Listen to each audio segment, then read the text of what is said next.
नमस्कार मित्रों, आज આપણે ધોરણ 11 NCERT બુક્સ પ્રમાણે પ્રકરણ નંબર 3 વનસ્પતિ સૃષ્ટિનો અભ્યાસ કરશું.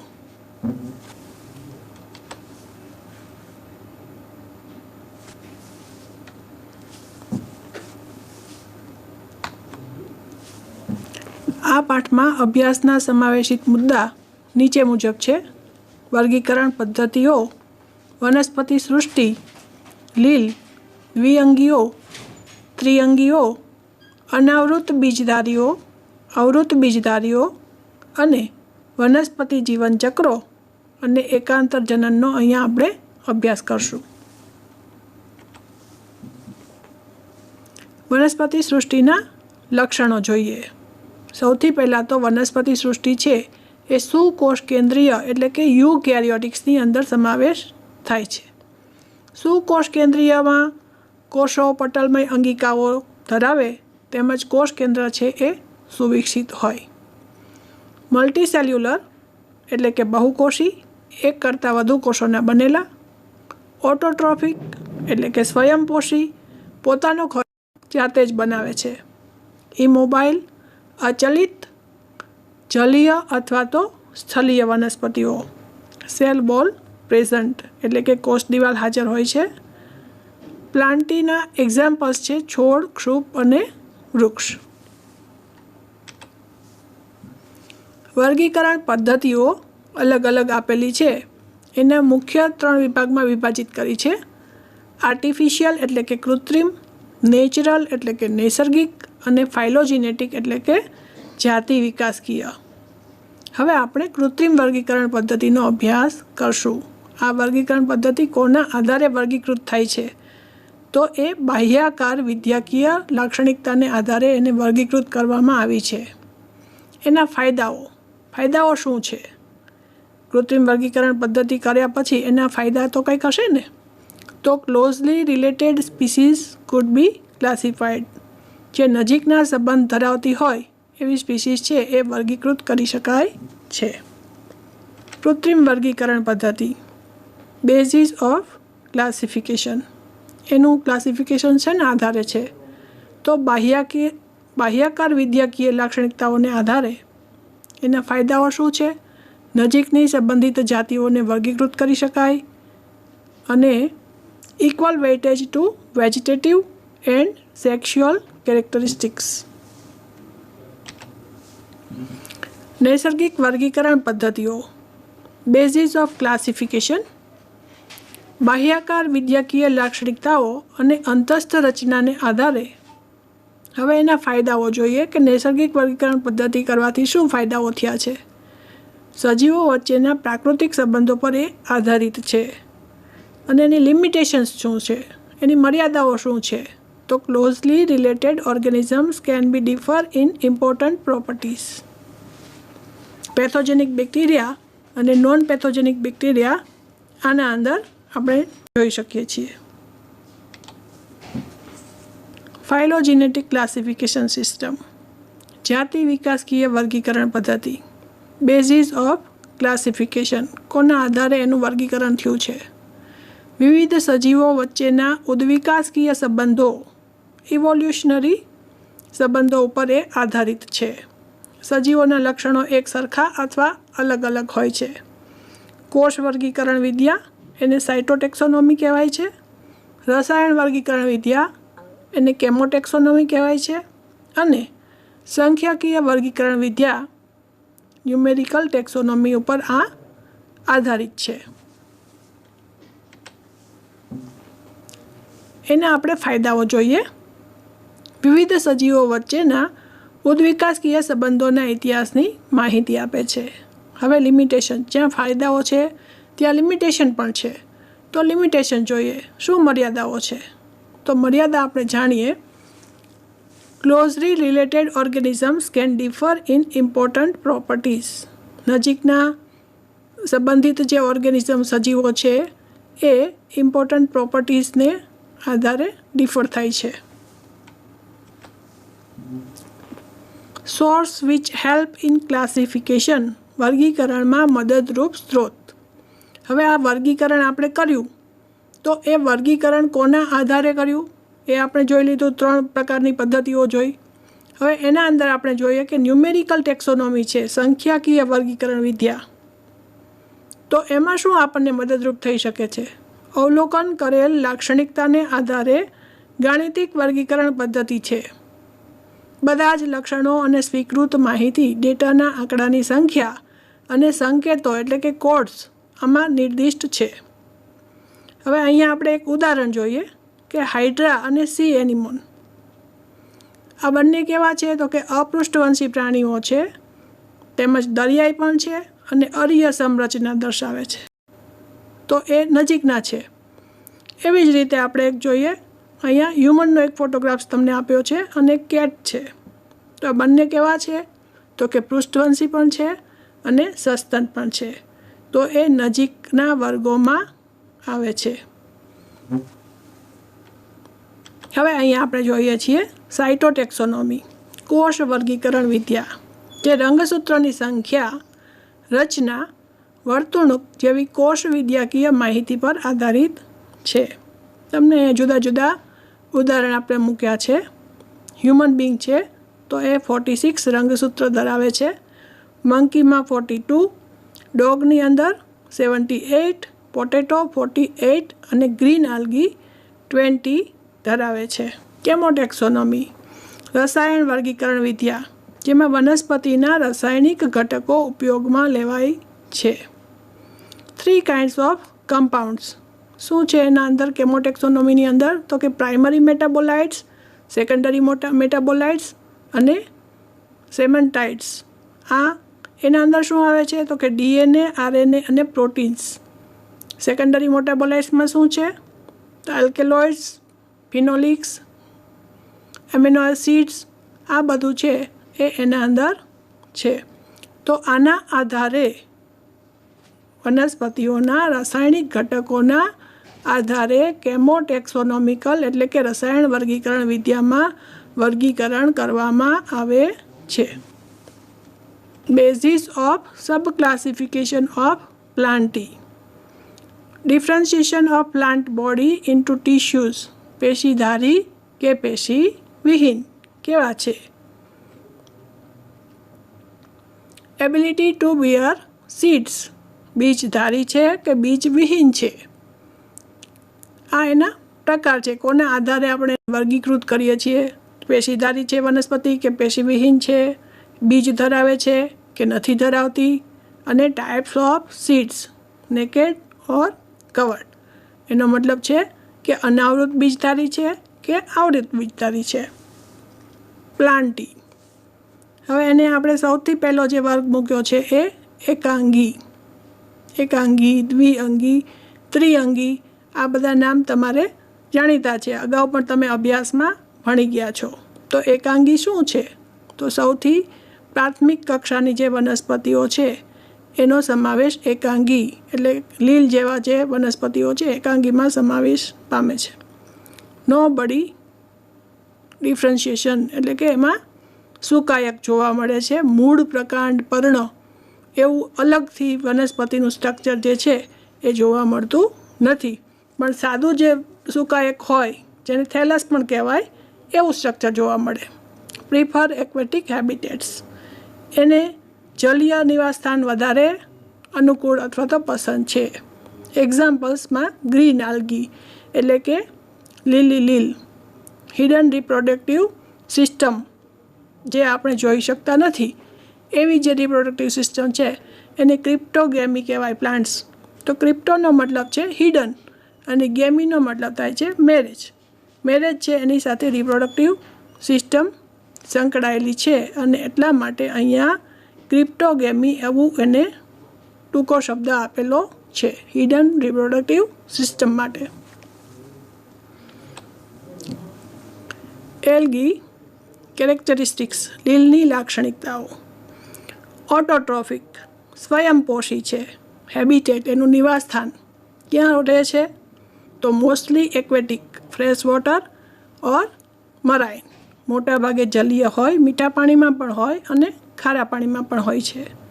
Found in moist soil or wood, ભીની જમીન અથવા તો લાકડા પર પણ જોવા મળે છે. કેન બી યુનિસેલ્યુલર, કોલોનિયલ, ફિલામેન્ટસ એટલે કે એક કોષી પણ હોઈ શકે, વસાહતી હોય અને કશાધારી હોય. એના આપણે એક્ઝામ્પલ્સ જોઈએ, ઉદાહરણો જોઈએ. તો વોલ્વોક્સ છે એ વસાહતી છે અને ક્લેમિડોમોનાસ છે એ એક કોષીય છે. તમે આકૃતિ જુઓ છો, જે મોટું તમને ગોળ દડા જેવું દેખાય છે એને કહેવાય છે પિતૃ વસાહત, અને એના અંદર તમને એક નાના બોલ જેવું ઘણું બધું દેખાય છે એને કહેવાય છે ડોટર કોલોની અથવા તો બાળ વસાહત. નીચે તમે જુઓ છો ક્લેમિડોમોનાસની ફિગર, તો એ 2 કશા દેખાડે છે અને એના સેન્ટરમાં એક મોટું કોષ કેન્દ્ર પણ તમે જોઈ શકો છો. અહીંયા વધારાના એક્ઝામ્પલ પણ આપ્યા છે. એમાં તમે જુઓ છો તંતુમય યુલોથ્રિક્સ, પછી તંતુમય સ્પાયરોગાયરા, નીચે જુઓ છો ક્લેડોફોરા જે શાખિત તંતુમય છે, અને ઉલ્વા જે સી લેટ્યુસ તરીકે પણ ઓળખાય છે અને સલાડ તરીકે ઉપયોગમાં લેવાય છે, દરિયાઈ લીલ. આલ્ગી રિપ્રોડક્શન, એના અંદર પ્રજનન કઈ રીતે થતું જોવા મળે છે? તો પ્રજનન હંમેશા અલિંગી કે લિંગી પ્રજનન પદ્ધતિ દરેક વનસ્પતિઓ ધરાવતી હોય છે. મોટાભાગની વનસ્પતિઓમાં અલિંગી અને લિંગી પ્રજનન પદ્ધતિ જોવા મળે છે. તો અહીંયા આપણે જોઈએ એસેક્સ્યુઅલ અને sexual reproduction. Algae asexual reproduction, સૌથી પહેલું છે ફ્રેગમેન્ટેશન એટલે કે ટુકડાઓમાં વિભાજિત થવું, અવખંડન. Parents breaks into multiple species on maturity, each of which gives rise to a new individual. જ્યારે એ મોટું થાય છે ત્યારે પેરેન્ટ્સ છે એટલે કે પિતૃ વનસ્પતિ છે ટુકડાઓમાં વિભાજિત થઈ જાય છે અને દરેક ટુકડો છે એક ઇન્ડિવિડ્યુઅલ એટલે કે સ્વતંત્ર રીલ તરીકે વિકાસ પામે છે. Algae asexual reproduction, multiple ફિઝન. અહીંયા મલ્ટિપલ ફિઝન જોવા મળે છે. એનો એક બીજો પ્રકાર છે. જેવી રીતે આપણે જોયું અલિંગી પ્રજનનની અંદર ફ્રેગમેન્ટેશન, ટુકડાઓમાં વિભાજન થવું, એવી જ રીતે એસેક્સ્યુઅલનું બીજું ટાઈપ છે multiple fission. Many new individuals are form, જેના અંદર ઘણા બધા નવા કોષો બને છે. મલ્ટિપલ ફિઝન એટલે કે સંયુગ્મન. ન્યુક્લિયસ ડિવાઇડ્સ રિપીટેડલી, કોષ કેન્દ્ર વિભાજિત થાય છે, વારંવાર વિભાજિત થાય છે. Tax place during unfavourable conditions, જ્યારે આ બધી જ લીલ છે એ પાણીની અંદર હોય, જ્યારે પાણી સુકાઈ જાય તો આવી પરિસ્થિતિને અનફેવરેબલ કન્ડિશન કહેવાય. આ પરિસ્થિતિમાં આ પ્રકારનું પ્રજનન થતું જોવા મળે. સિસ્ટ ફોર્મેશન ટેક પ્લેસ. સિસ્ટ ફોર્મેશન શું છે? તો એના ઉપર જાડી એક દિવાલનું આવરણ આવી જાય છે, જેના અંદર કોષ રસમાં તમે જોઈ શકો છો કે અનેક કોષ કેન્દ્રો છે એ વિભાજિત થઈ અને બનેલા જોવા મળે છે. જ્યારે ફેવરેબલ કન્ડિશન થાય ત્યારે આ સિસ્ટ છે એ તૂટે અને એમાંથી અનેક બાળ કોષ કેન્દ્રો બહાર આવી અને નવા પ્રાણીમાં વિકસિત થાય છે. Algae asexual reproduction, સ્પોર formation. અહીંયા અલિંગી પ્રજનનનો ત્રીજો પ્રકાર બીજાણુનું નિર્માણ થાય છે. પ્રોડક્શન ઓફ એસેક્સ્યુઅલ સ્પોર્સ, અલિંગી બીજાણુનું નિર્માણ. રિપ્રોડક્ટિવ પાર્ટ ઝૂસ્પોરેન્જિયમ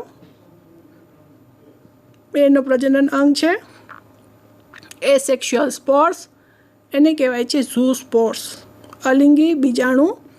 ઝૂસ્પોર્સનો ગુજરાતીમાં આપણે કહેવું હોય તો એને ચલ બીજાણુ તરીકે ઓળખી શકીએ. ચલિત અને કશાધારી. અહીંયા તમને ઇંગ્લિશ શબ્દો મેં આપેલા છે અને એનું કારણ છે કે તમે એનસીઆરટી બુકનો અભ્યાસ કરો છો. શેના માટે? નીટ માટે.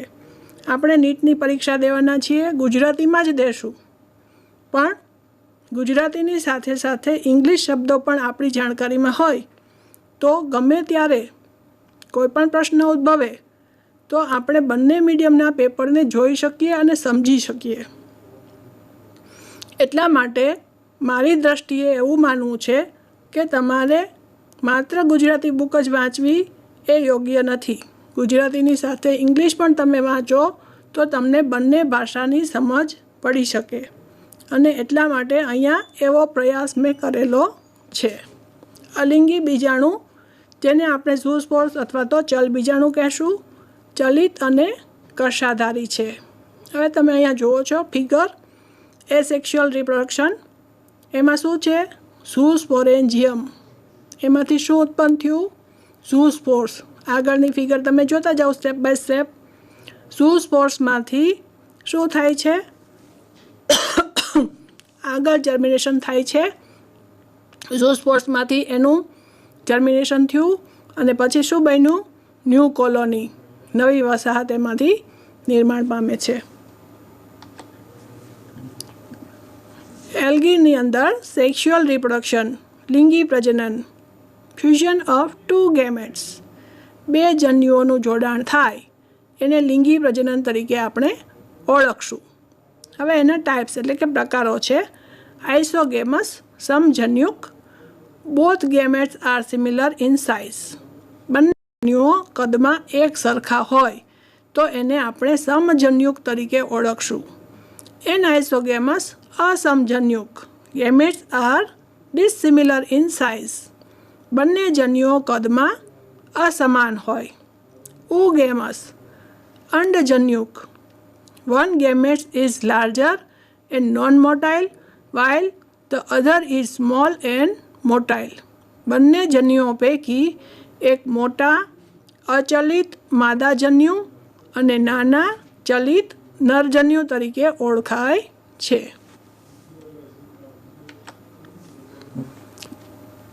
એલ્ગી સિગ્નિફિકન્સ એટલે કે એનો ઉપયોગિતા શું છે? લીલની ઉપયોગિતા શું?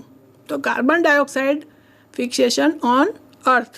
લીલ છે એ ફોટોસિન્થેસિસ કરે છે અને એના માટે થઈ અને carbon dioxide fixation on earth. એ સિવાય એ શું કરે છે? એની ઉપયોગિતા શું છે એ આપણે જાણીએ. Increase in oxygen level in atmosphere. એ ફોટોસિન્થેસિસ કરશે તો એની બાય પ્રોડક્ટ શું હશે?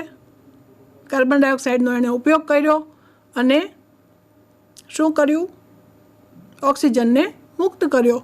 તો carbon dioxide fixation on earth, carbon ડાયોક્સાઇડનું ફિક્સેશન કર્યું અને ઇન્ક્રીઝ એટલે કે ઓક્સિજનના લેવલની અંદર વધારો કર્યો. ઇમ્પોર્ટન્ટ સોર્સ ઓફ ફૂડ, એ એક ખોરાકનો પણ મહત્ત્વનો ભાગ છે. Some are rich source of proteins. કેટલીક લીલમાંથી પ્રોટીન્સ પણ આપણે મેળવીએ છીએ. અને preparation of ice cream and jellies. Ice cream અને જેલીના પ્રિપરેશનમાં પણ આલ્ગી છે એ ઉપયોગી છે. Sub classification of algae. હવે એનું આગળ આપણે વિભાજન કરીએ તો 3 ભાગમાં વિભાજિત થાય છે. ક્લોરોફાઇસી, ફિયોફાઇસી અને રોડોફાઇસી. આ કોના આધારે છે? એનું વર્ગીકરણ કોના આધારે કર્યું હશે? આપણને એવો પ્રશ્ન થાય ને, તો એના અંદર આવેલા રંજક દ્રવ્યોને આધારે.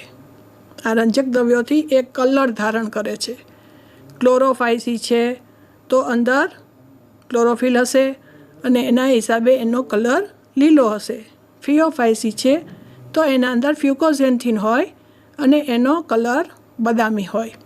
રોડોફાઇસી છે તો એના અંદર ફાઇકો ઇરિથ્રિન હોય છે અને એનો કલર કેવો થાય છે? લાલ કલર ડેવલપ કરે છે. તો અહીંયા જોઈએ ફોટોસિન્થેટિક પિગમેન્ટ્સ, રંજક દ્રવ્યો. કલર ગ્રીન, લીલા કલરના. પ્રીડોમિનન્ટ ઇન લીવ્સ, પર્ણોમાં હાજર. ક્લોરોફિલ એ, બી અને સી પણ એમાં જોવા મળે છે.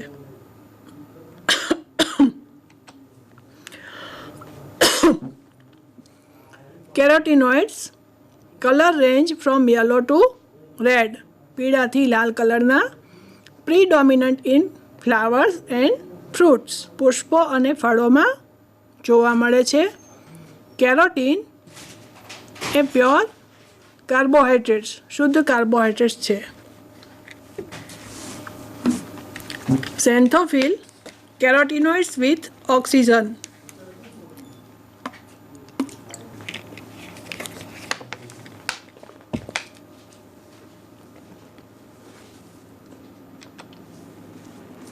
ક્લોરોફાઇસીના લક્ષણો જોઈએ.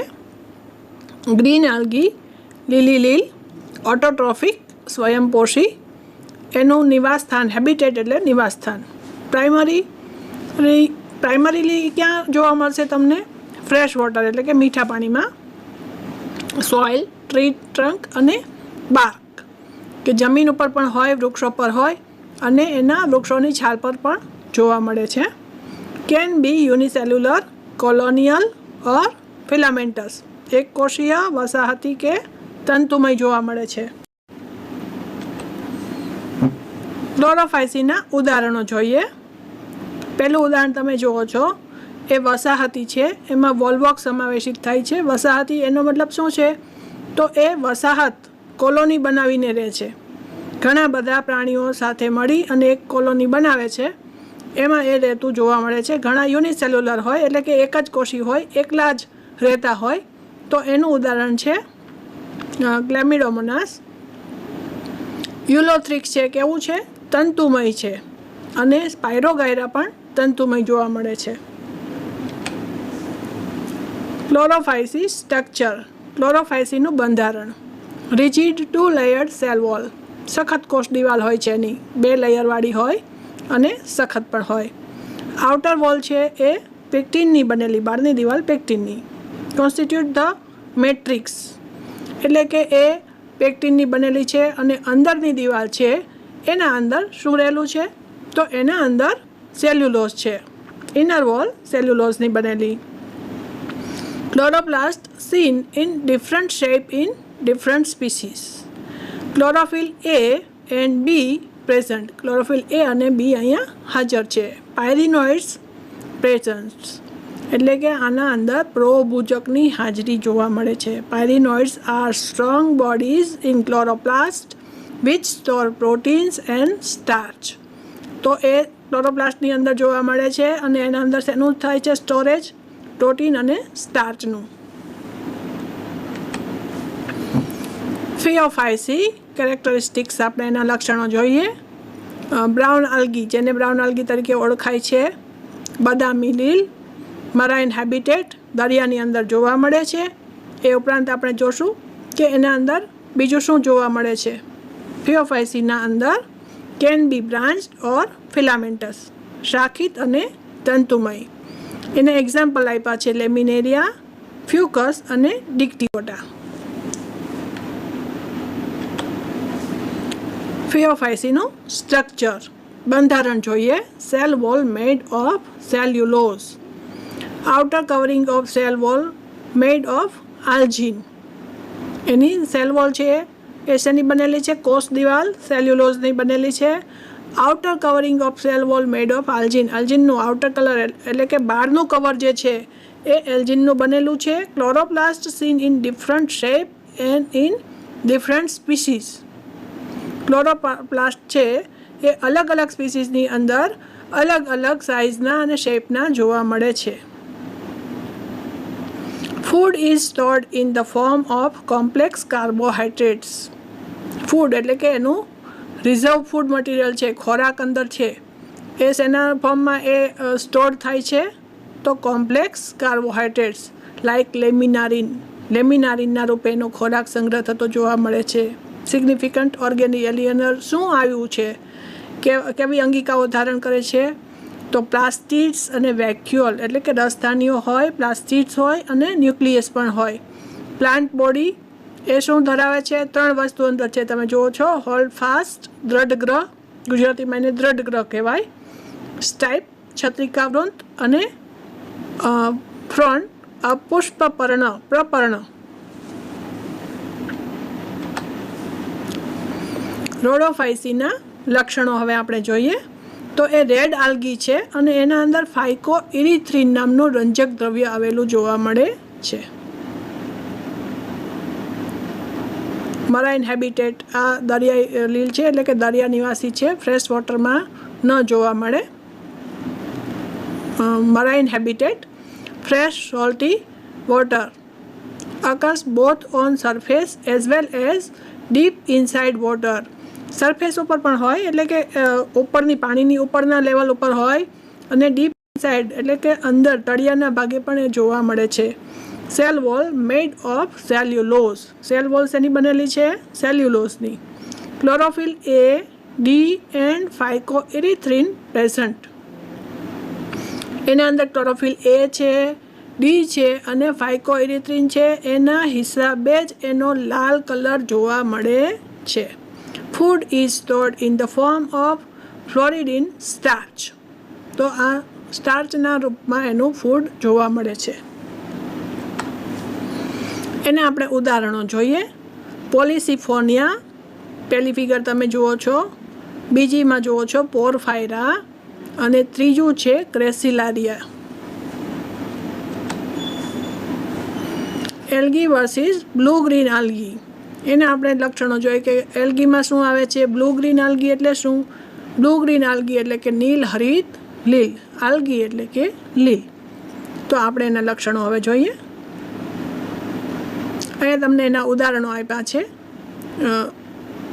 આલ્ગી છે એના અંદર તમને 3 વસ્તુ દેખાડી છે.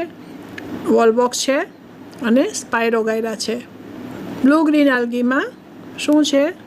તો એના અંદર ઓસિલેટોરિયા. ઓસિલેટ એનું નામ કેવી રીતે પડ્યું હશે? તો એ છે ઘડિયાળના લોલકની માફક એના તંતુઓ છે એ ગતિ કરતા હોય એને ઓસિલેટ ગતિ કહેવાય અને એના પરથી એનું નામ પડ્યું છે ઓસિલેટોરિયા. એ બ્લુ ગ્રીન આલ્ગી નીલ હરિત લીલ તરીકે પણ ઓળખવામાં આવે છે. અને એલ્ગલ પ્રોટિસ્ટ કે જેનો પ્રોટિસ્ટામાં પણ સમાવેશ થયો છે એવું છે ઉલ્વા. એને સી લેટ્યુસ કહેવાય અને એનો સલાડ તરીકે ખોરાક તરીકે પણ ઉપયોગ થાય છે.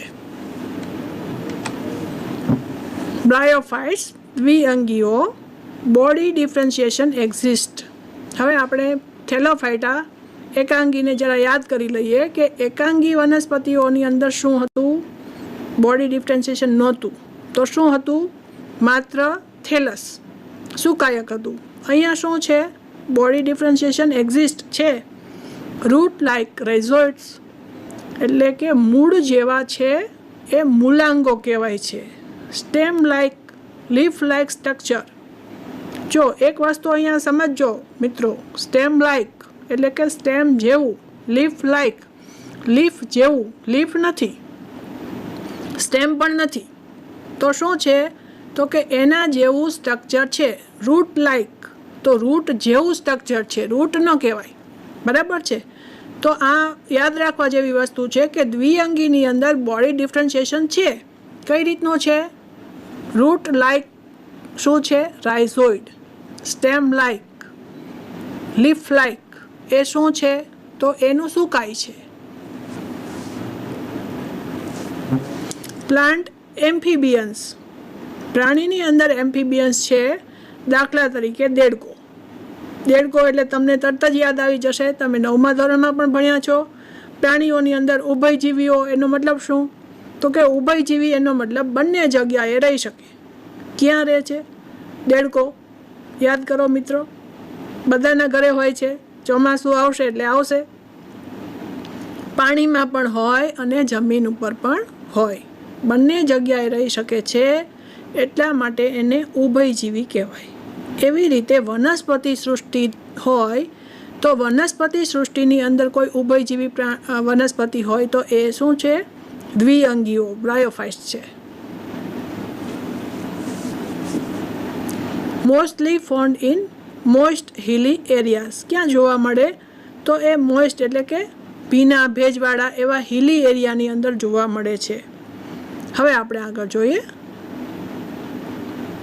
મોઇસ્ટ એરિયાની અંદર જોવા મળે સ્પેશિયલાઇઝ્ડ વેસ્ક્યુલર ટિશ્યુ એબ્સન્સ એટલે કે વાહક પેશીઓ અલગ કરી શકાય એવી કોઈ વાહક પેશીઓ એના અંદર નથી. Significant role in preventing soil erosion. હવે એ કંઈક ઉપયોગી પણ હશે ને. કોઈ નાસ્તી વનસ્પતિ વિના ઔષધિ. કોઈ પણ વનસ્પતિ છે એ ઔષધીય ઉપયોગ ધરાવતી ન હોય એવું ન બને.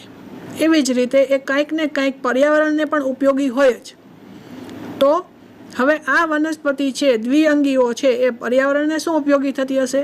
આપણે વિચાર કરીએ ને તો એ આપણે એવું સમજવાનું છે કે આ ચાદરની જેમ પથરાયેલું હોય જમીનની ઉપર. તો એ શું કરે છે? આ ચાદરની જેમ પથરાયેલું છે અને ક્યાં છે? હિલી એરિયાઝની અંદર છે.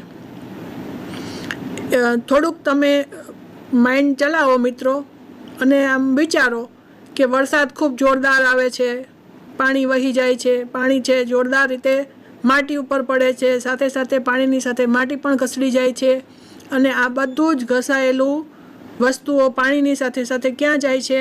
દરિયામાં જાય છે. હવે આપણે એવો વિચાર કરીએ કે જમીનની ઉપર કંઈક ચાદર આપણે પાથરી દઈએ તો પાણી જોરદાર રીતે પડશે. ક્યાં પડશે? ચાદર ઉપર. હવે ચાદર ઉપર પાણી પડશે એટલે જમીન ઉપર તો સીધું પડ્યું નથી, તો જમીનના માટીના કણો છે એને એ ઘસડી જશે નહીં. તો એવી જ રીતે આ દ્વિઅંગીઓ છે એ જમીન ઉપર એક ચાદર બનાવી દે છે અને ચાદરને હિસાબે પાણીનો સીધું બિંદુઓ એ સીધા ક્યાં પડશે? આ ચાદર ઉપર. સીધા માટીના કણો ઉપર નહીં પડે અને એને ઘસડી જશે નહીં. આવી રીતે એ સોઇલ ઇરોશનને અટકાવે છે, જમીનના ધોવાણને અટકાવે છે. હિડન રિપ્રોડક્ટિવ સિસ્ટમ, એના અંદર પણ જેવી રીતે આપણે એકાંગી એટલે કે થેલોફાઇટ્સની અંદર જોયું કે હિડન રિપ્રોડક્ટિવ સિસ્ટમ છે, એવી જ રીતે દ્વિઅંગીની અંદર પણ હિડન રિપ્રોડક્ટિવ સિસ્ટમ છે, એટલે કે ક્રિપ્ટોગેમી. પહેલાં જ મેં સમજાયું, ક્રિપ્ટો એટલે હિડન, ગેમી એટલે મેરેજ. તો આ બંને ભેગું થયું અને જે બન્યું તો એને કહેવાય હિડન રિપ્રોડક્ટિવ સિસ્ટમ. બ્રાયોફાઇટ્સ એક્ઝામ્પલ, અહીંયા તમને 3 એક્ઝામ્પલ દેખાડ્યા છે. એના અંદર મોસિસ છે અને આગળ બીજા 2 તમને એક્ઝામ્પલ બતાવ્યા છે. સ્ફેગ્નમ માર્કેન્શિયા જેવા ઉદાહરણોના ફોટોગ્રાફ્સ તમે જોઈ શકો છો. દ્વિઅંગીઓનું બંધારણ, બોડી ડિફરન્શિએશન એક્ઝિસ્ટ. હવે અહીંયા આપણે જોઈએ કે એના અંદર બોડી ડિફરન્શિએશન છે, એનો મતલબ કે મૂળની જગ્યાએ મૂલાંગો છે અને stem like, leaf like structure પણ છે. આપણે બધું અગાઉનું પાછું ભૂલી નહીં જવાનું, હમણાં ભણ્યા અને હમણાં ભૂલી ગયા એવું નહીં. આગળ આપણે જોતા જે જઈએ છીએ એનો પાછો અહીંયા ઉપયોગ આવતો જાય છે. એટલે આપણે એ વસ્તુ યાદ રાખવાની કે હમણાં આપણે શું યાદ કર્યું, શું ભણ્યા, એ વસ્તુનો પાછો અહીંયા ઉપયોગ થયો કે ન થયો એ સમજતું જવાનું. Body differentiation exist. પછી શું આવે છે તો કે બોડી ડિફરન્શિએશન છે એના અંદર અલગ અલગ સ્ટ્રક્ચર તમને દેખાડ્યા છે. શું છે? એક ફિગર તમને આપી છે. આ ફિગરની અંદર છે રાઇઝોઇડ, તમે નીચે જુઓ છો મૂલાંગો લખ્યું છે, બરાબર. એના ઉપર તમે બરાબર જોશો તો તમને એક નાની નાની રચનાઓ દેખાશે, ગોળાકાર જેવું દેખાય છે ને મિત્રો? ગ્રીન કલરના ઉપર બ્લેક તમને ગોળાકાર રકાબી જેવું નાનું નાનું કંઈક દેખાય છે. તો આને કહેવાય કુડમલી, ગેમાકપ. અને એ શું છે તો એ અલિંગી પ્રજનન માટેના અંગો છે, બરાબર. અલિંગી પ્રજનન એટલે કે એ સેક્સ્યુઅલ રિપ્રોડક્શન, એના માટેના અંગો છે. હવે એક ઉપર તમને ઝાડવા જેવું બતાણું છે, તમને એવું લાગે છે કે જાણે એના ઉપર ઝાડ ઉગ્યું. તો એ શું છે તો એને કહેવાય સ્ત્રીજન્યુધાનીધર. એ છે લિંગી પ્રજનન માટેનું એનું પ્રજનન અંગ. આર્ચિગોનિયોફોર, આર્ચિગોનિયોફોર એટલે કે જે એને ધારણ કરે છે એના ઉપર શું આવશે તો કે આર્ચિગોનિયા, બરાબર. સ્ત્રીજન્યુધાનીધર, એના ઉપર શું આવશે? સ્ત્રીજન્યુધાની. હવે અહીંયા શું કહે છે તો કે ઇરેક્ટ વિથ યુનિસેલ્યુલર. ઇરેક્ટ એટલે સીધું, યુનિસેલ્યુલર એટલે એક કોષી. યુનિસેલ્યુલર પણ હોય, મલ્ટીસેલ્યુલર રાઇઝોઇડ્સ પણ હોય, બરાબર. બહુકોષી રાઇઝોઇડ્સ હોય. નો ટ્રુ રૂટ્સ, સ્ટેમ, લીવ્સ. જો અહીંયા આપણે સમજીએ, ટ્રુ રૂટ્સ નથી, સ્ટેમ પણ નથી અને લીવ્સ પણ નથી, પણ એના જેવું બધું છે, બરાબર. કેમ કે દ્વિઅંગી છે એ નીચલી કક્ષાની વનસ્પતિની અંદર સમાવેશિત થાય છે, એકાંગીથી થોડાક ઉપરનું, બરાબર, અને ત્રિઅંગીથી થોડા નીચેના લક્ષણો એ ધરાવતું હોઈ શકે. બ્રાયોફાઇટ્સ એ સેક્સ્યુઅલ રિપ્રોડક્શન, દ્વિઅંગીઓમાં અલિંગી પ્રજનન. આપણે એકાંગીની અંદર પણ અલિંગી પ્રજનન જોયું હતું, એના અંદર પણ ફ્રેગમેન્ટેશન હતું, યાદ કરો મેં શું કીધું હતું ત્યારે ફ્રેગમેન્ટેશનમાં? અવખંડન, ટુકડાઓમાં નિર્માણ થાય, બરાબર છે. જે પિતૃ વનસ્પતિ છે એના ટુકડા થઈ જાય અને દરેક ટુકડો છે એ નવો પ્લાન્ટનું નિર્માણ કરે. એવી જ રીતે અહીંયા છે સ્પોર ફોર્મેશન. સ્પોર ફોર્મેશન એટલે શું? બીજાણુ નિર્માણ. જ્યારે અનફેવરેબલ કન્ડિશન હોય ત્યારે સ્પોર ફોર્મેશન થાય. એવું મેં સમજાવ્યું ને અગાઉ, તો એ આપણે પાછું યાદ કરવાનું કે અહીંયા પણ એવું બીજાણુ નિર્માણ થાય છે, એનાથી અલિંગી પ્રજનન થઈ શકે. બ્રાયોફાઇટ્સ સેક્સ્યુઅલ રિપ્રોડક્શન. ગેમેટોફાઇટ્સ જન્યુજનક, બરાબર, જન્યુજનક અવસ્થાઓ અહીંયા છે. ગેમેટોફાઇટ્સ ઉત્પન્ન થાય છે, પ્રોડ્યુસ ગેમેટ્સ. જન્યુજનક છે, ગેમેટોફાઇટ્સ છે, એ ગેમેટ્સ ઉત્પન્ન કરે છે, મેલ ગેમેટ્સ અને ફિમેલ ગેમેટ્સ. હવે આ મેલ ગેમેટ અને ફિમેલ ગેમેટ એક જ થેલસ ઉપર પણ હોઈ શકે અને અલગ અલગ થેલસ પણ પર હોઈ શકે. મેલ ગેમેટ એન્થ્રોઝોઇડ્સ, ચલપુજન્યુઓ. ફિમેલ ગેમેટ્સ એટલે માદા જન્યુઓ. હવે આપણે આગળ જોઈએ, એના અંદર જોશું ફિમેલ ગેમેટ્સની અંદર શું છે? અંડકોષ છે, એગ સેલ, બરાબર. ઓલામાં શું છે? ચલપુજન્યુઓ. મેલ ગેમેટ્સ ચલપુજન્યુઓ. એન્થ્રેઝોઇડ, ચલનો મતલબ છે ચાલી શકે તેવા, ચલપુજન્યુઓ કે જે ચાલતા હોય. એક સેલ છે એ કેવો હોય? તો કે મોટો, કદમાં મોટો હોય અને નોન મોટાઇલ હોય, એટલે કે ચાલતો ન હોય. મેલ સેક્સ ઓર્ગન એને શું કહેવાય? એન્થ્રેડિયમ, પુજન્યુધાની. ફિમેલ સેક્સ ઓર્ગન એને કહેવાય સ્ત્રીજન્યુધાની. અહીંયા ફિગર તમે જુઓ છો, આર્ચીગોનિયોફોર, સ્ત્રીજન્યુધાની. એ માદા છોડ હતો, બરાબર, માદા પ્રજનન અંગ ધરાવતું હતું, એવું સુકાયક હતું એવું આપણે કહી શકીએ. અને બાજુમાં તમે જે ફિગર જોઈ હતી એ ફિગર શેની હતી? એમાં નર પ્રજનન અવયવ ધરાવતી હતી. હવે બ્રાયોફાઇટ્સ લાઈફ સાયકલ. લાઈફ સાયકલ આપણે જોઈએ તો એના અંદર શું જોવા મળે છે? તમે જોઈ લીધું કે એક નર સુકાય છે, એક માદા સુકાય છે, આર્ચીગોનિયલ હેડ, બરાબર. આ બાજુ છે એન્થ્રેડિયલ હેડ. એન્થ્રેડિયલ એ નર માટેનું છે, આર્ચીગોનિયલ એ માદા માટેનું. બે સુકાઈ તમને અહીંયા દેખાડ્યા છે નીચે, જો બે ફિગર તમે જોઈ શકો છો. એક બાજુ શું છે? તો એ આર્ચીગોનિયલ છે, આર્ચીગોનિયા, બરાબર છે, એટલે કે અંડક જેવી રચના. અને બાજુમાં શું છે? તો કે નર રચના છે. એમાં શું ઉત્પન્ન થશે? તો કે ચલપુજન્યુઓ ઉત્પન્ન થશે. એ ક્યાં જશે? તો કે જે એક સેલ છે એમાં જશે. પછી શું થશે? અહીંયા તમને જો સ્પર્મ્સ દેખાડ્યું છે વચ્ચેની ફિગરમાં, જોઈ શકો છો તમે સ્પર્મ્સ. તો એ એક સેલની અંદર ગયું. શું ગયું? એન્થ્રીડિયા, બરાબર છે. સ્પર્મ છે એ એક સેલની અંદર ગયું. શું થયું? તો કે એક કેવું હતું? 1 ન્યુક્લિયસ વાળું. સ્પર્મ સેલ છે એ કેવું હતું? તો કે 1 ન્યુક્લિયસ વાળું. એ અંદર દાખલ થયું અને શું થયું? ક્યાં દાખલ થયું? તો કે આર્ચીગોનિયમની અંદર દાખલ થયું. અને એનાથી શું બન્યું? તો કે ઝાયગોટ ફોર્મેશન, ફલિતાંડનું નિર્માણ થયું. આ ફલિતાંડ n+n=2n દ્વિકીય બન્યું. અને ફલિતાંડનું નિર્માણ થયા પછી શું બને? Embryo development. એમ્બ્રિયો ડેવલપમેન્ટ થયા પછી આગળ ઉપરની ફિગર તમે જુઓ, પહેલું સ્ટેજ તમે જુઓ છો, egg cell 1n, sperm cell 1n. 1 + 1 = 2n દ્વિકીય, બરાબર છે. આગળ ડેવલપમેન્ટ થયું. બીજું સ્ટેજ તમે ફિગરમાં જુઓ છો, એમ્બ્રિયો ડેવલપમેન્ટ થયું. પછી શું થયું? તો કે મેચ્યોર સ્પોરોફાઇટ.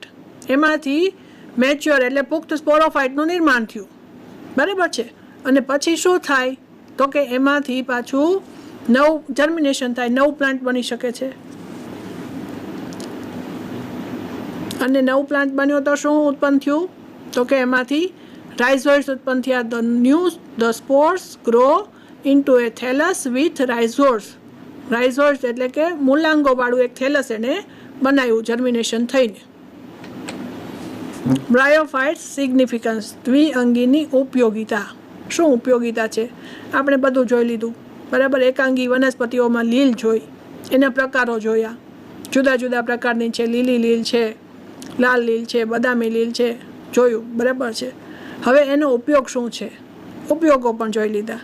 હવે આપણે દ્વિઅંગીને જોયું કે ભાઈ જમીન ઉપર હિલી એરિયાની અંદર ચાદરની જેમ પથરાયેલું હોય, ગ્રીન કલરનું હોય, છવાયેલું હોય, તો એનો ઉપયોગ શું હશે એ પણ આપણે જોઈ લીધું. Source of food for other animals, બીજા પ્રાણીઓ હોય જે હિલી એરિયામાં રહેતા હોય તો એના ખોરાકના ફૂડ મટીરિયલ તરીકે ઉપયોગી થાય. પ્રિવેન્ટ સોઇલ ઇરોશન, જમીનનું ધોવાણ પણ અટકાવે. રોક ડિકમ્પોઝિશન એટલે કે શું, ખડકોનું વિઘટન કરે. ખડકોનું વિઘટન કરે એટલે શું કરે, તો કે ખડકોનું વિઘટન કરે એટલે ખડકની ખાંચો, ખડકો તો તમને ખબર ખડક કોને કહેવાય, બરાબર છે, જે કડક હોય, ખાડો ખોદી ન શકાય. માટીમાં આપણે ખાડો ખોદી શકીએ, ખડકો ઉપર કંઈ ખાડો ખોદાય ન ખોદાય, બરાબર છે.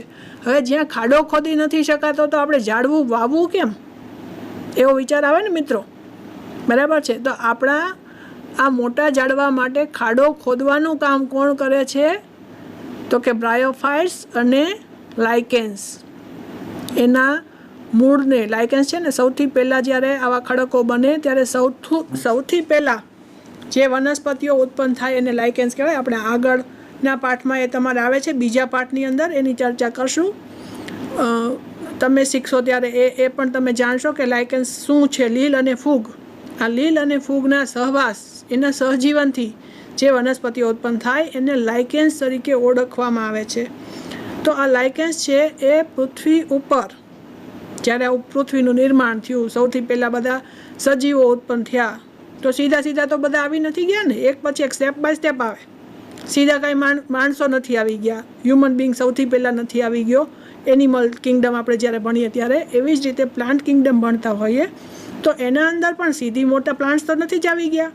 તો સૌથી પહેલાં કોણ આવ્યું હશે એવો તો આપણને વિચાર આવે ને, કેમ કે આપણે સાયન્સ ભણીએ છીએ. સાયન્સનો વિદ્યાર્થી વિચાર ન કરે એવું ચાલે નહીં. તો સૌથી પહેલાં આવ્યા લાઇકેન્સ. હવે આ લાઇકેન્સ છે એમાં શું છે, લીલ અને ફૂગનું જોડાણ. તો લીલ અને ફૂગ બંને સહજીવનમાં જોડાણા અને એને અંદર ખડકો છે, એમાં પાણી ક્યાંક ભરાણું, એવી કોઈ જમીનો છે, એના અંદર લીલ ફૂગ જોડાઈને લાઇકેન્સનું સ્ટ્રક્ચર ઉત્પન્ન કર્યું, એના મૂળ બન્યા અને એણે જે પ્રક્રિયાઓ કરી, બરાબર, H2O અને CO2 ભેગા થયા અને H2CO3 કાર્બનિક એસિડ આવ્યો. આ એસિડને હિસાબે ખડકોમાં ખાંચો પડી અને આ ખાંચોની અંદર આવી દ્વિઅંગીઓ વનસ્પતિઓ છે એ ઉત્પન્ન થઈ. દ્વિઅંગી વનસ્પતિ ઉત્પન્ન થયા પછી શું થયું, તો કે એ વનસ્પતિઓ જે છે એનાથી આ ખાંચો ઊંડી ઉતરતી ગઈ અને આ ખાંચો ઊંડી ઉતરી ત્યાર પછી ઉચ્ચ કક્ષાની વનસ્પતિઓ છે, આ વનસ્પતિઓ એની અંદર પોતાના મૂળને વિકાસવાનો એક શું કહેવાય કે એક જગ્યા એને મળી અને ત્યાર પછી ઉચ્ચ કક્ષાની વનસ્પતિઓનું ડેવલપમેન્ટ શક્ય બન્યું. તો આવી રીતે આ આપણને બ્રાયોફાઇટ્સ છે એ ઉપયોગી છે. રોક ડિકમ્પોઝિશન, પેકિંગ મટીરિયલ્સ, સામગ્રીને બાંધવા માટે એટલે શું, તો કે આ જે જમીન છે એના કણોને એને બધાને બાંધી રાખે છે, બરાબર છે. સબ ક્લાસિફિકેશન ઓફ બ્રાયોફાઇટ્સ, દ્વિઅંગીઓને બે ભાગમાં વિભાજિત કરવામાં આવે છે. એક તમારે ભણવામાં બે વસ્તુઓ આવે છે, લીવરવર્ટ અને મોસિસ. તો અહીંયા તમે જુઓ છો લીવરવર્ટ એટલે કે માર્કેન્શિયા, મોસિસ તમને બાજુમાં દેખાડ્યું છે. એના બે ભાગ દેખાડ્યા છે. લીવરવર્ટને પહેલાં પણ આપણે જોઈ લીધું શું છે, તો મેં તમને એવું પહેલાં પણ જણાવ્યું કે નીચે છે રાઇઝોઇડ્સ એટલે કે મૂલાંગો છે, એના ઉપર શું છે તો કે એસેક્સ્યુઅલ રિપ્રોડક્શન માટે ગેમા કપ છે, ઉપર શું છે તો કે લિંગી સેક્સ્યુઅલ રિપ્રોડક્શન કરવા માટેના અંગો છે. એવી જ રીતે તમે મોસિસની અંદર જોયું કે એના અંદર પણ શું છે, ગેમેટોફાઇટ અને સ્પોરોફાઇટ સ્ટેજીસ છે. નીચે જે છે એ ગેમેટોફાઇટ સ્ટેજીસ છે જેમાં પર્ણો જેવી રચના ધરાવે છે અને ઉપર તમને શું દેખાય છે તો કે પ્રાવાર કેપ્સ્યુલ એ ધરાવે છે અને પ્રાવાર દંડ પણ ધરાવે છે. એવી તમે ફિગર હમણાં જ જોઈ.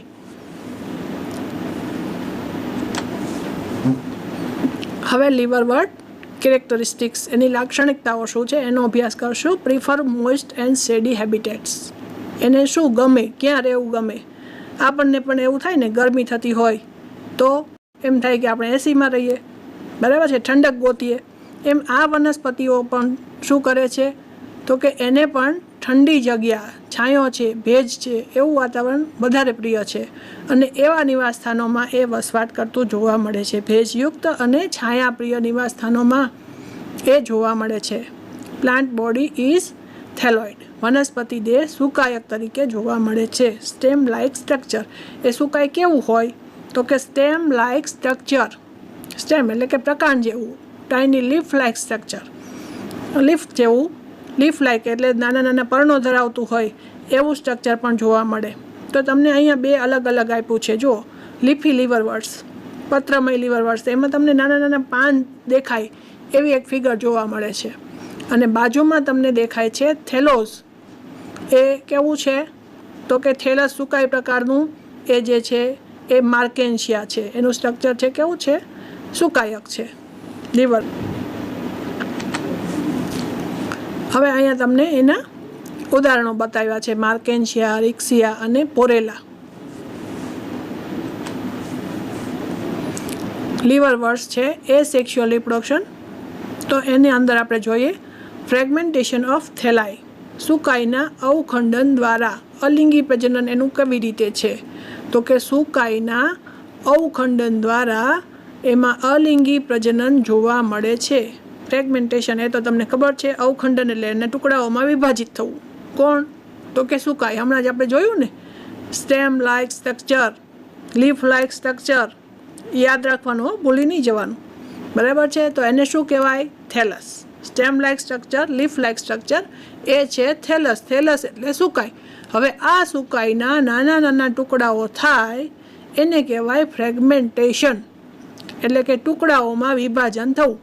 અને આ દરેક ટુકડો છે એમાંથી નવો પ્લાન્ટ બને, બરાબર છે. એને કહેવાય એસેક્સ્યુઅલ રિપ્રોડક્શન, અલિંગી પ્રજનન. આટલું હંમેશા યાદ રાખવાનું.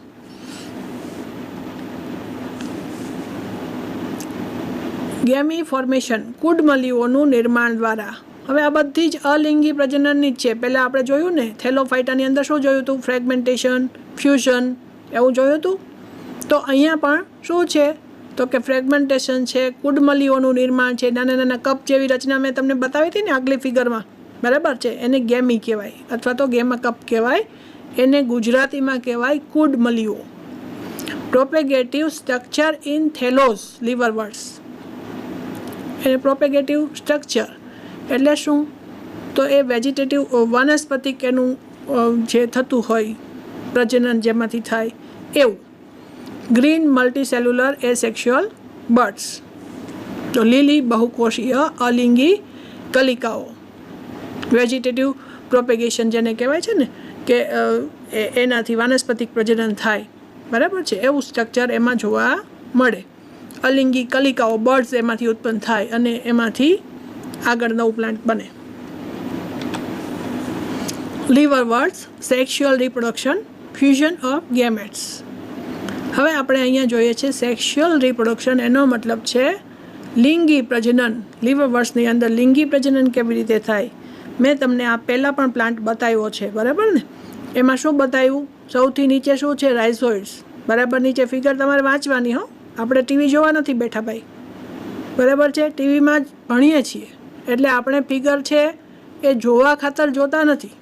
દરેક વસ્તુ જે કાંઈ આમાં દેખાય છે એ સાથે સાથે વાંચતા રહેવાનું, તો જ ખબર પડે ને કે આ શું દેખાડે છે. રાઇઝોઇડ્સ સૌથી નીચે તમે જુઓ એ છે મૂલાંગો. પછી એના ઉપર નાની ગોળાકાર રચના તમે જોઈ, તમને સહેજ કાળું દેખાય છે, જો લીલાની અંદર કાળી રચનાઓ. તો એ જે તમને દેખાય છે ને એ ગેમા કપ. હવે આ ગેમા કપ શું છે તો કે એ તો અલિંગી પ્રજનન માટેની રચનાઓ છે, બરાબર, એ સેક્સ્યુઅલ રિપ્રોડક્શન માટે. તો એના ઉપર તમને ફૂલ જેવું, ફૂલ ખીલ્યા છે એવું દેખાય છે, જો, બરાબર છે. એકમાં લખ્યું છે આર્ચિગોનિયોફોર અને બીજામાં લખ્યું છે એન્થેરિડિયોફોર. એન્થ્રેડિયોફોર છે પૂજન્યુદાની, બરાબર, પૂજન્યુદાની દર. એને પૂજન્યુદાનીને એ ધારણ કરે છે, પૂજન્યુદાની દર એન્થ્રેડિયોફોર. અને આર્ચિગોનિયોફોર સ્ત્રીજન્યુદાની દર, સ્ત્રીજન્યુદાનીને એ ધારણ કરે છે. તો આ બે રચનાઓ છે એ શું થાય છે, ફ્યુઝન ઓફ ગેમેટ્સ, એ ભેગા થાય છે, ફ્યુઝન થાય છે. Male and female organs can be on same or different thalli. હવે શું કહે છે, મેલ અને ફિમેલ ઓર્ગન્સ છે એ થેલસ એટલે સુકાઈ, બરાબર. થેલાઈ અહીંયા એ પણ સુકાઈ માટે વાપર્યું છે કે મેલ અને ફિમેલ ઓર્ગન છે એ એક જ સુકાઈની અંદર હોય અથવા તો બે અલગ અલગ સુકાઈમાં પણ હોઈ શકે છે. સ્પોરોફાઇટ. હવે સ્પોરોફાઇટ અહીંયા તમને જો ઉપર ફિગર બાજુમાં દેખાય છે, એમાં નીચેનો ભાગ છે એમાં લખ્યું છે ગેમેટોફાઇટ અને ઉપરનો ભાગ છે એમાં લખ્યું છે સ્પોરોફાઇટ. ગેમેટોફાઇટ એટલે કે જન્યુજનક, જ્યાં જન્યુઓનું નિર્માણ થાય. આગળની ફિગર આપણે જોઈને એ જન્યુઓ બન્યા હતા અને આ ફિગર તમે જુઓ છો, બરાબર. લીવરવર્ટની અંદર તમે આગળ જોયું ફૂલ જેવું સ્ટ્રક્ચર જે દેખાતું હતું એ જન્યુઓ હતા. અહીંયા તમે જુઓ છો આ ફિગરની અંદર તો એમાં નીચેનો ભાગ છે જ્યાં તમને પાન જેવું દેખાણું, બરાબર. એ શું હતું, ત્યાંથી જન્યુઓનું નિર્માણ થાય, જન્યુજનક અવસ્થા છે. એ જન્યુજનક અવસ્થા ડેવલપમેન્ટ છે. પાન જેવું સ્ટ્રક્ચર તમે જુઓ છો ને એ, બરાબર છે. તો જન્યુજનક અવસ્થાનું ડેવલપમેન્ટ થાય એટલે તમને એવું પાન જેવું દેખાણું. જો નીચે રાઇઝોઇડ્સ, મૂલાંગો દેખાણા, મેઇન એક્સિસ, નીચેનો મુખ્ય અક્ષ દેખાણો, ઉપર લીવ્સ દેખાણા, બરાબર છે. પછી જે તમે આમ ઉપર દંડ જેવી રચના જોઈ એ પ્રાવાર દંડ, અને સૌથી ઉપર તમને આમ ફૂલેલો એક ભાગ દેખાય છે કેપ્સ્યુલ. તો એ છે એ સ્પોરોફાઇટ છે, એટલે કે બીજાણુજનક અવસ્થા આપણે જોઈ શકીએ છીએ.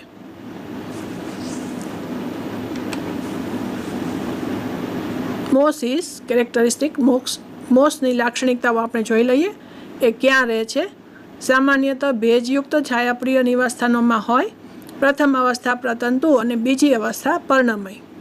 પુષ્પને બીજવિહીન સીધા કુંતલાકારે ગોઠવાયેલા પર્ણો ધારણ કરતી પાતળી ધરી ધરાવે છે.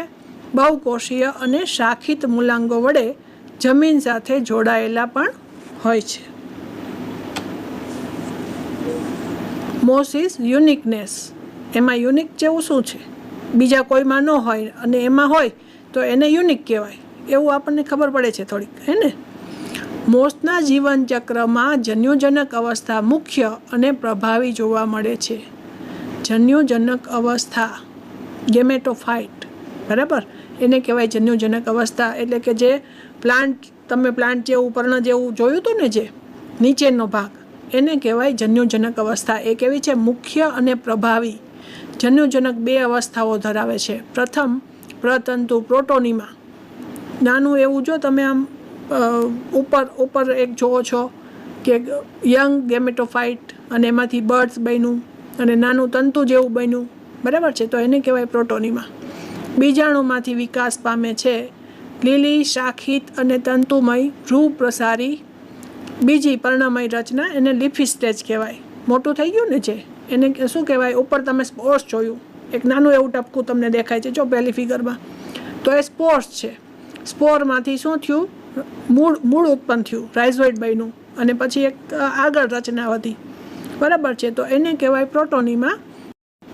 અને બીજી અવસ્થા છે એને લીફી સ્ટેજ, જે મોટું થઈ ગયું. જો નીચેની ફિગરમાં તમને દેખાય છે મોટું પ્લાન્ટ જેવું થોડુંક દેખાય છે ને, લીફી સ્ટેજ, જેમાં પર્ણો તમને દેખાય છે. દ્વિતીયક પ્રતંતુમાંથી પાર્શ્વીય કલિકા તરીકે વિકસે. ટટાર કુંતલાકારે ગોઠવાયેલ પર્ણો ધારણ કરતી પાતળી ધરી ધરાવે. ફ્યુનારિયા, પોલિટ્રિકમ, સ્ફેગ્નમ અને મોસના જાણીતા ઉદાહરણો છે. આજે મિત્રો અહીંયા સુધી જ આપણે ભણશું. ફરીવાર પાછા આનો બીજો ભાગ આપણે આગળ ભણશું, ત્યારે ફરીવાર આપણે રિકોલ કરશું, યાદ કરી લેશું અને ફરીવાર આગળ હું ભણાવીશ. ત્યાં સુધી નમસ્કાર મિત્રો.